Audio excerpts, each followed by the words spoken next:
Welcome to Psych with Sigmund, the podcast, where we explore the fascinating lives and works of influential minds in psychology. Today we're going to delve into the life and legacy of David Hume, a Scottish philosopher who made significant contributions to our understanding of human nature. Perhaps you've noticed how certain routines or traditions influence your behavior without you even realizing it. This is precisely the kind of insight that David Hume offered us, and it's what makes his work still so relevant today. Born on April 26, 1711, in Edinburgh, Scotland, David Hume was the second of three children to Joseph Hume, a lawyer, and Catherine Falconer. His family was part of the Scottish gentry, and they encouraged his love for learning from an early age. Hume's childhood was marked by a passion for reading and intellectual pursuits, which would later shape his philosophical ideas. As a young man, Hume attended the University of Edinburgh, where he studied literature, philosophy, and law. However, it was during his time at university that he began to develop his skeptical views on religion and traditional authority. This skepticism would become a hallmark of his philosophical approach as he sought to question established wisdom and challenge conventional thinking.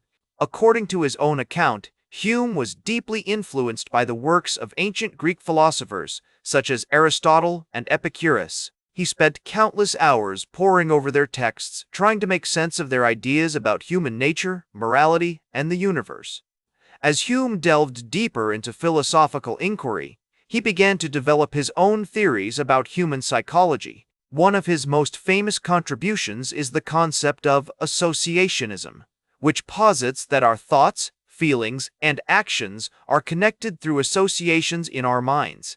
For example, when we see a certain object or hear a particular sound, it can evoke memories, emotions, or ideas that are linked to those stimuli. Hume's work on associationism was groundbreaking because it challenged the traditional view of human nature as being driven by reason alone. Instead, he argued that our thoughts and behaviors are shaped by a complex interplay of habits, customs, and emotional associations. This idea has had a profound impact on modern psychology, influencing fields such as cognitive behavioral therapy and social learning theory. In his book, A Treatise of Human Nature, he presented a comprehensive account of human psychology, covering topics such as perception, emotion, and morality. One of the most significant aspects of this work is his discussion of the role of sympathy in shaping our moral judgments.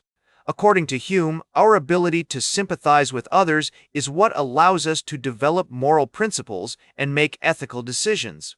He argued that when we see someone experiencing joy or suffering, it evokes a corresponding emotional response in us, which helps us understand their perspective and make moral judgments. This idea has had a lasting impact on our understanding of empathy, altruism, and social behavior. Hume's research and legacy extend far beyond his own time and place. His ideas have influenced thinkers like Immanuel Kant, Friedrich Nietzsche, and Sigmund Freud, to name just a few. In fact, many of the core concepts in modern psychology, from cognitive behavioral therapy to social learning theory, owe a debt to Hume's pioneering work. So, what can we learn from David Hume's work that's still relevant today? For one thing, his emphasis on the role of custom and habit in shaping our behavior reminds us that our thoughts, feelings, and actions are often more automatic than we realize. By recognizing these patterns, we can begin to change them and develop more adaptive ways of thinking and behaving. Moreover, Hume's work on associationism and sympathy highlights the importance of understanding how our emotions, memories, and social interactions shape our behavior.